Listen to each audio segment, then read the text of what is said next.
하나님 감사합니다. 말씀 선포 시간입니다. 예수님의 기도를 본받고 그 기도대로 기도하면서 신앙생활을 하는 우리 모든 동참을 되도록 주님께서 이렇게 만들어 줄 줄 믿습니다. 오늘 그런 교훈을 받는 시간이오니 어둠의 세력들이 말씀을 앗아가지 않도록 주님께서 눈동자처럼 지켜 보호하옵소서. 예수 그리스도의 이름으로 기도하옵나이다. 아멘.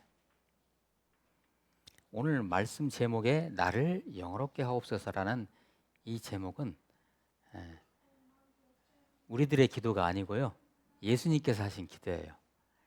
영화롭게 한다는 것은 하나님의 영광이 나타나는 것인데, 우리가 이 세상을 사는 동안은 우리는 그 영광을 경험할 수 없어요. 그 영광의 일부는 우리가 경험할지라도 우리는 언제 그러면 하나님의 영광을 온전하게 경험할 수 있을까요? 예수님 다시 오실 때, 그때. 자, 우리는 아직 아닙니다. 이것은 예수님께서 아버지 하나님께 한 기도문의 일부예요. 자, 참고로 우리의 구원의 서정, 구원의 순서를 얘기할 때요, 이런 순서가 있는데, 소명, 이게 이제 구원의 순서라고들 얘기하는데, 이게 뭐 어떤 시간적인 꼭 순서는 아니거든요. 자, 하나님께서 부르시고 소명, 중생, 거듭나고 회심, 우리가 마음을 다시 바로잡고 그걸 믿고 믿음, 그 다음에 수양이라는 건 양자 삼는 거예요. 우리는 다 죄인들이잖아요. 하나님의 아들을 될 자격이 없는 사람들인데 그냥 하나님이 인정해 주는 것이니까 그걸 수양, 양자 삼음이라고 그래요. 그 다음에 칭의, 의롭다 칭하시고, 그 다음에 어떻게 돼요? 우리가 예수님 닮아가는 거예요. 성화. 그 다음에 주님께서는 끝까지 우리를 기다려 주시는 거예요.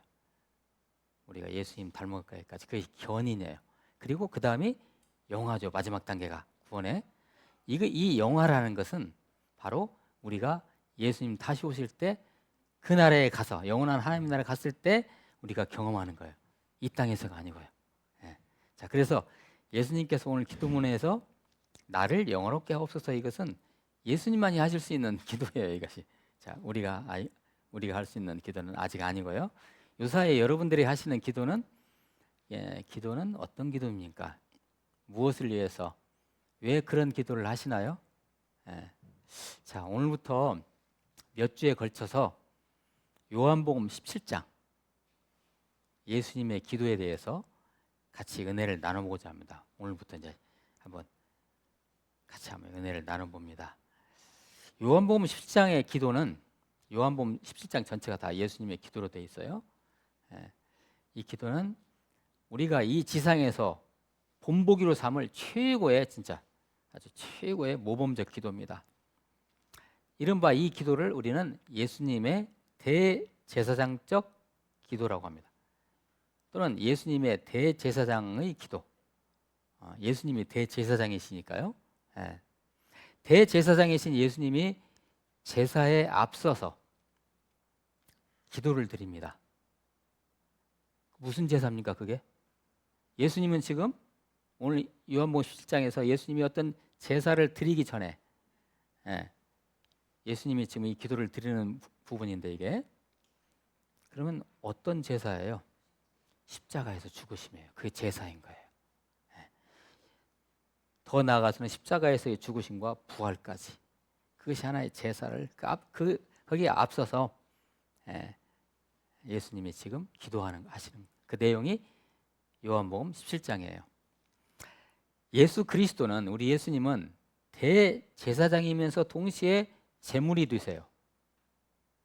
제물, 여러분 구약시대 때 성막제사에서 제물은 주로 양들이죠. 양이나 염소죠. 이런 짐승들 제사, 짐승의 피를 내가지고 하는 제사잖아요. 죽여가지고. 그러면 예수님이 바로 그 양의 역할을 하시는 것이죠. 세례 요한이 그랬죠. 요단강 건너편에 계신 저 건너편에 있는 예수님을 향해서 세례 요한이 뭐라고 얘기했냐면, 세상 죄를 지고 가는 저 어린 양을 보라 그랬어요. 어린 양, 누가? 예수님이. 예수님은 대제사장이시자 동시에 제물이에요, 제물. 이 요한복음 17장이 전부 26절로 되어 있는데요. 26절 중에서 1절에서 5절까지 한번 보여주세요. 1절에서 5절까지는 오늘 말씀 부분이에요. 대제사장이신 예수님께서 예수 그리스도께서 자신을 위해서 기도하시는 부분이에요.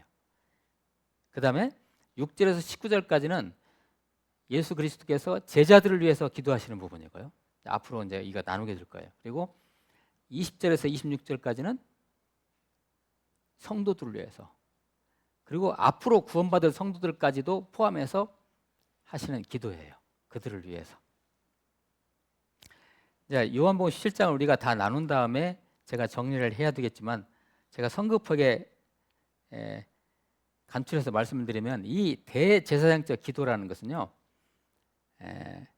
첫째, 이 기도는 주님께서 부활을 하실 때, 예수님께서 부활하실 때 이 기도가 성취됐어요. 두 번째는 이 기도는 이 지상의 교회가, 예수님의 몸된 교회가 세워짐으로 성취됐어요. 그리고 세 번째는 최종적으로는 새하늘과 새 땅, 아직 새하늘과 새 땅은 아니죠. 새 예루살렘, 그것이 임했을 때, 그때 성취되어질 것이에요. 이 기도가. 자, 이것을 이제 머릿속에 여러분 잘 그리시고요. 자, 오늘 나눌 말씀은 1절에서 5절 말씀이에요. 그러니까 예수님 자신을 위한 기도 부분이에요. 예수님 자신을 위해서 먼저 기도하십니다. 대제사장인 예수님께서. 예수님은 왜 이러한 기도를 하실까요? 왜 당신 자신을 위해서 왜 기도를 하실까요? 두 가지 측면에서 우리는 생각해 볼 수가 있어요.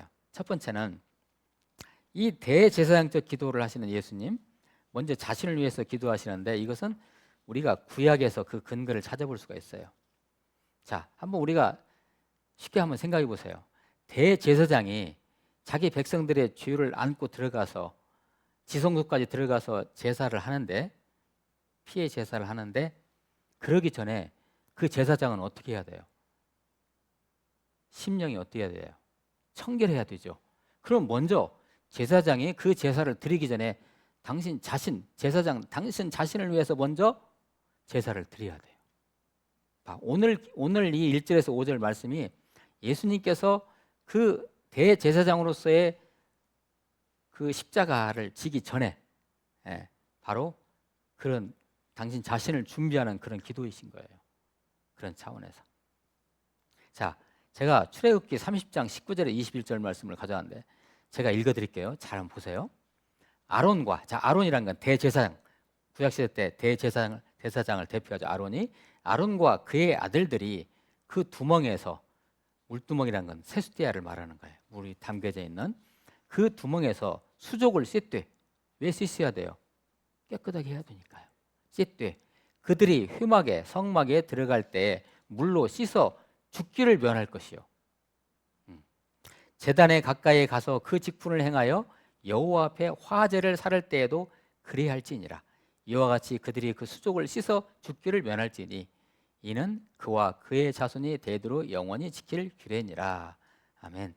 만약에 대제사장이 그 물로 씻는다는 것은 꼭 물로 씻는다는 게 아니라 진짜 깨끗하게 하는 그런 의미예요. 깨끗하지 않은 마음을 가지고 지성소에 들어가면 어떻게 돼요? 죽어요. 먼저 자기 자신을 위해서 기도해야 돼요. 이거 제사를 해야 돼요. 먼저 준비를 해야 돼요. 예수님의 이 대제사장적 기도가 그렇다는 것입니다. 대제사장으로서 준비를 하는 것이죠. 그래서 예수님은 그러한 차원에서 대제사장이신 당신을 위해서, 예수님이 당신을 위해서 아버지 하나님께 기도를 드리면서 제사를 하는 거예요. 먼저요.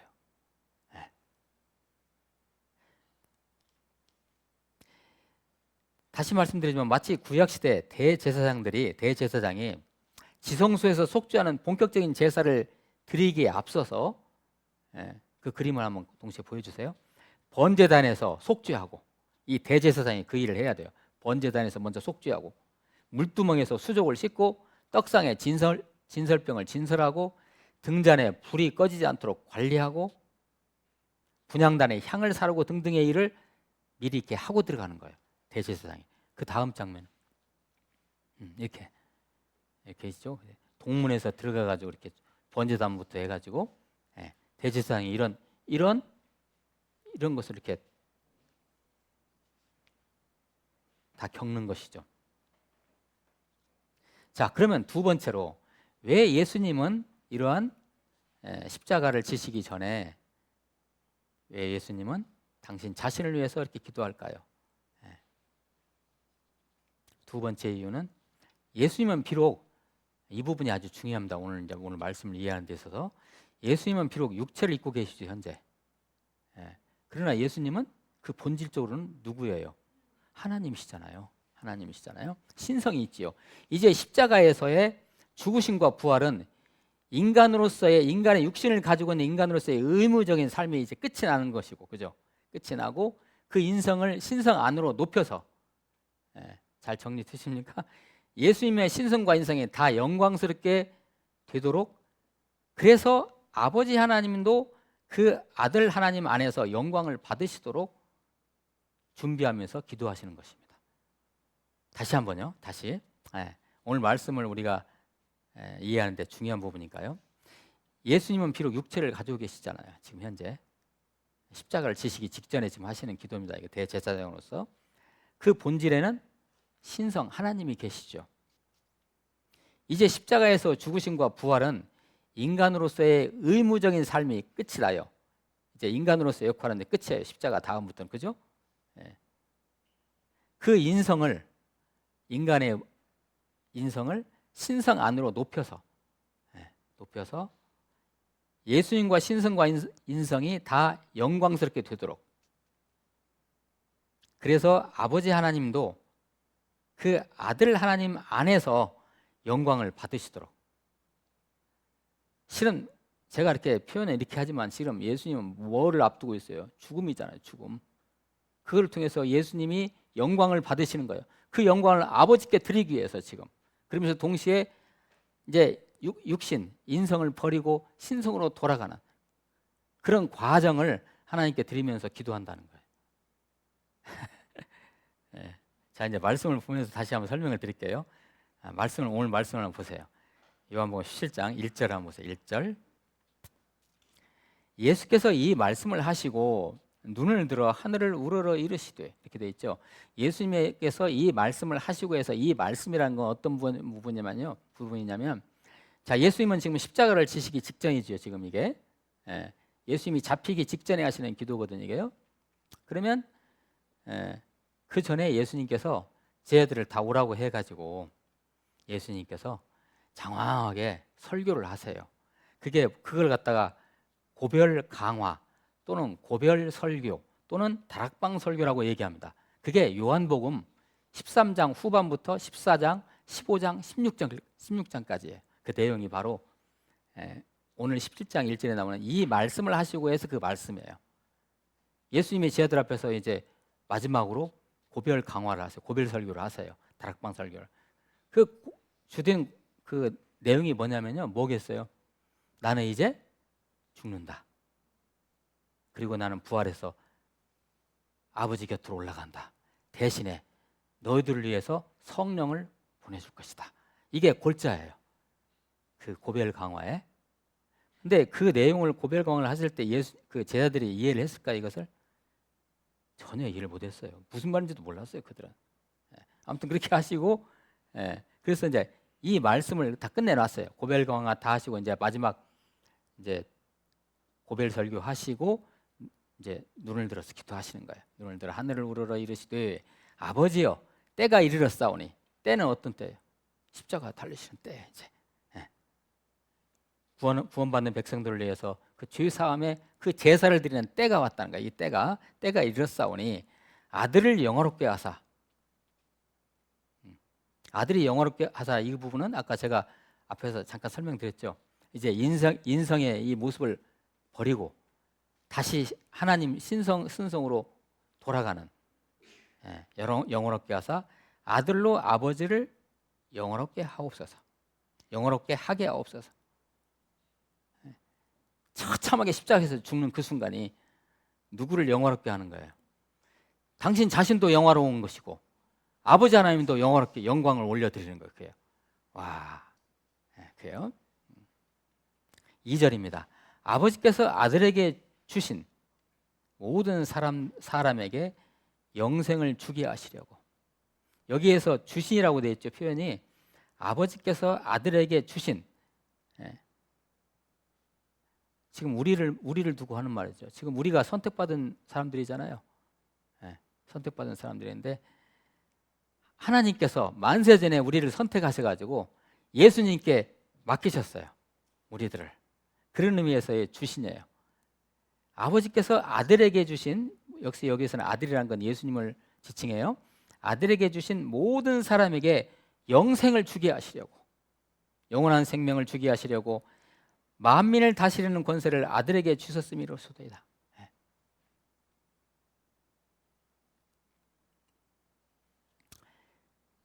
그 다음에요, 영생은 곧 3절입니다. 영생은 곧 유일하신 참 하나님과 그가 보내신 자 예수 그리스도를 아는 것이니이다. 이렇게 돼 있죠. 영생이란 게 뭘까요? 영생, 영원한 생명이죠. 영원한 생명인데 우리는 지금 어떤 생명을 가지고 있어요? 우리에게도 물론 예수님을 믿기 때문에 우리 안에 이미 영생이 있으시죠. 그런데 우리는 육신적인 생명을 가지고 있죠. 심장이 뛰는 이 생명이 아니에요. 영생이라는 것은 이 우리가 지금 심장이 뛰는 이 생명은 만들어진 생명이죠. 창조된 생명이죠. 근데 이 영생이라는 건, 영원한 생명이라는 건 창조된 생명이 아니에요. 영원자무소에 있어서는 하나님 안에 계시는 그 생명이 영생이라는 거예요. 납득하셨어요? 그 영생이 우리 안에 이제 있어요, 없어요? 들어온 거예요, 이제요. 예수님 덕분에. 그 영생입니다. 그러니까 영생.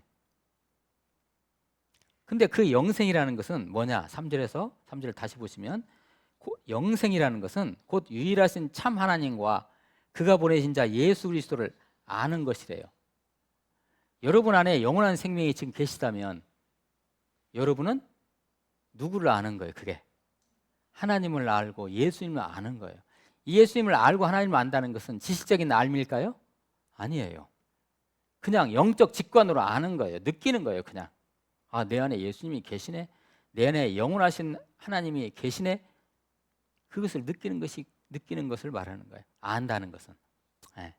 아는 것을 잠깐 더 말씀을 드려보면 이 아는 것은 쌍방을 말해요. 쌍방에 아는 거예요. 여러분들이 하나님 아세요? 그러면 아멘 하시겠죠? 그러면 하나님께서 여러분을 아시잖아요. 하나님께서 만약에 여러분들을 향해서 나 모르는데 그러면 그건 아는 것이 아니에요. 쌍방으로 알아야 돼. 한 가지만 더 해보면 여러 가지가 있지만 하나님을 아는 거에 대해서 여러분이 만약에 하나님과 예수님을 아신다면, 만약에 아신다면 여러분 안에서 하나님과 예수님의 여러분을 향한 계획을 여러분이 알게 돼요. 그게 하나님을 아는 거고 예수님을 아는 것인데, 그런 분들이 그 안에 뭐가 있는 거예요? 영생이 있는 거예요. 영원한 생명이 있는 거예요. 이건 만들어진 생명이 아니에요. 본질적으로 하나님 안에 있는 그냥 영원부터 영원까지 계시는 그 생명을 말하는 거예요. 자, 영생. 자, 4절을 보세요. 4절. 아버지께서 내게 하라고 주신 일을 내가 이루어. 아버지 하나님께서 예수님께서 하라고 하신 일이 뭐였어요? 이 땅에 오셔가지고 육신을 입고 하나님이신 예수님이 인간의 몸을 입고 이 땅에 와서 하나님을 모르는 자들에게 하나님 나라를 선포하시고 가르치시고 치료하시고 궁극적으로 당신의 몸을 들여가지고 그들을 구원하라는 그 일이겠죠. 주신 일을 내가 지금 이루어 가고 있죠. 그 마지막 최종 마지막 단계에서 십자가를 지기 위해서 지금 이 기도를 하고 계시잖아요. 이루어 아버지를 이 세상에서 영원롭게 하였사오니. 어떻게 보면 참 역설이죠. 아들 하나님이 갈기하게 찢기시고 그냥 십자가에서 처절하게 죽는 것이 누가 영광받는 거예요? 아버지 하나님이 영광받는 일이에요. 왜 그럴까요? 그렇게 함으로써 선택된 백성들이 구원받기 때문에. 5절입니다. 아버지여, 창세전에 내가 아버지와 함께 가졌던 영화로서. 이 부분을 잘 보세요. 아버지여, 창세전이라는 것은 우리가 이거 시간적으로 계산을 못해요. 영원부터 영원까지 계시는 분이 하나님이시니까 창세 전에 내가, 즉 예수님이에요. 내가 아버지와 함께 가졌던 영화. 그러니까 예수님은 원래 어디에 계신 분이에요? 아버지와 함께 계셨던, 만세 전부터 계셨던 하나님, 아버지와 함께 계셨던 하나님이셨다는 것이죠. 그렇죠? 가졌던 그 영화로서 지금도 아버지와 함께 나를 영화롭게 하옵소서. 처음에 인간의 육신으로 오시기 전에 하나님이셨던 그 하나님의 영광, 아버지와 함께 누리셨던 그 영광 그대로 이제 이 순간도 지금도 아버지와 함께 나를 영화롭게 하옵소서. 그 원래 가졌던 하나님의 그 영화로서 지금 이 순간도 아버지와 함께 나를 영화롭게 하옵소서. 그것은 다시 말씀드리지만 십자가에서 처절하게 죽는 거예요. 이제 그게 하나님이 영광 받으시는 거예요. 하나님을 영화롭게 하시는 거예요. 자, 십자가의 제사 앞에서 예수님의 자신을 위한 이 기도요. 이것은 결국 우리 구원받을 백성들을 위한 기도 아닙니까? 예수님 자신을 위해서 하는 기도이지만, 그죠? 예수님 당신을 위한 기도이지만 이것은 실은 우리를 위한 기도예요. 이게요. 실은요. 우리는 여기에서 교훈을 얻어야 합니다. 기도에 대한 교훈을. 뭐냐면은 우리가 어떤 기도를 할 때 나를 위한 기도이지만 그것은 궁극적으로 어떤 기도해야 돼요? 하나님 나라를 위한 기도해야 되고 하나님 나라의 백성을 위한 기도해야 되고 그런 기도해야 된다는 것을 예수님은 우리에게 가르쳐 주시고 계시는 것이죠. 참 보기만 해도 든든한 우리 무디교회 동역자 여러분, 지금 우리는 예수님의 십자가의 죽음이라는 그 제사 앞에서 대제사장이시고 그 성소 그 자체이시고, 그리고 또한 제사의 제물이신 세상 죄를 지고 가는 하나님의 어린 양이신 예수님이 그 제사를 준비하며 기도드리는 장면을 우리는 나누고 있죠. 목도하고 있는데 어때요? 이 기도를 우리 같이 나눠보니까 감동이 옵니까?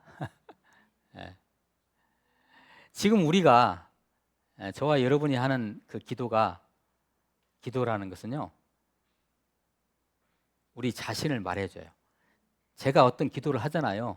그 기도를 들어보면 제 자신의 신앙 상태를 말해주는 거예요. 그 기도가. 그러죠?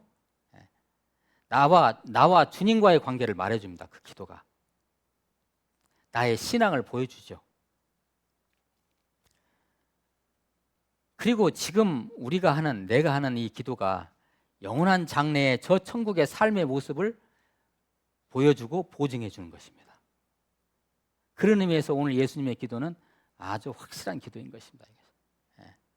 여러분은 이제 우리 얘기를 해볼까요? 끝으로 이제 여러분은 누구십니까?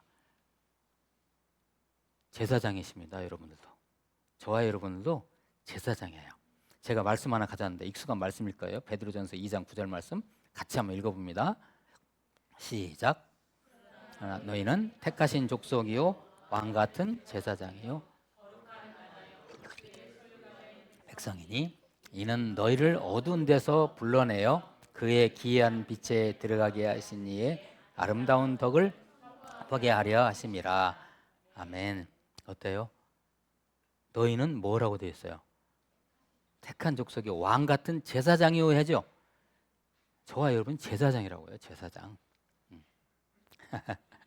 자, 우리는 그래서 오늘도 내일도 세상과 가정과 교회를 섬기기 위해 준비해야 하는 제사장들입니다. 우리가 제사장들이에요.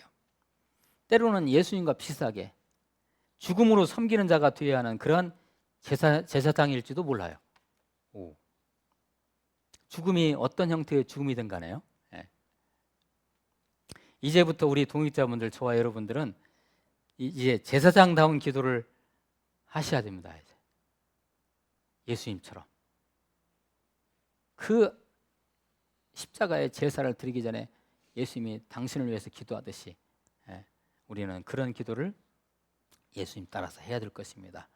자, 그래서 끝으로 이제 오늘 말씀 1절에서 5절 말씀을 우리 입장에서 제가 다시 한번 이렇게 이해하기 쉽게 제가 다시 정리해서 기도문을 써왔어요.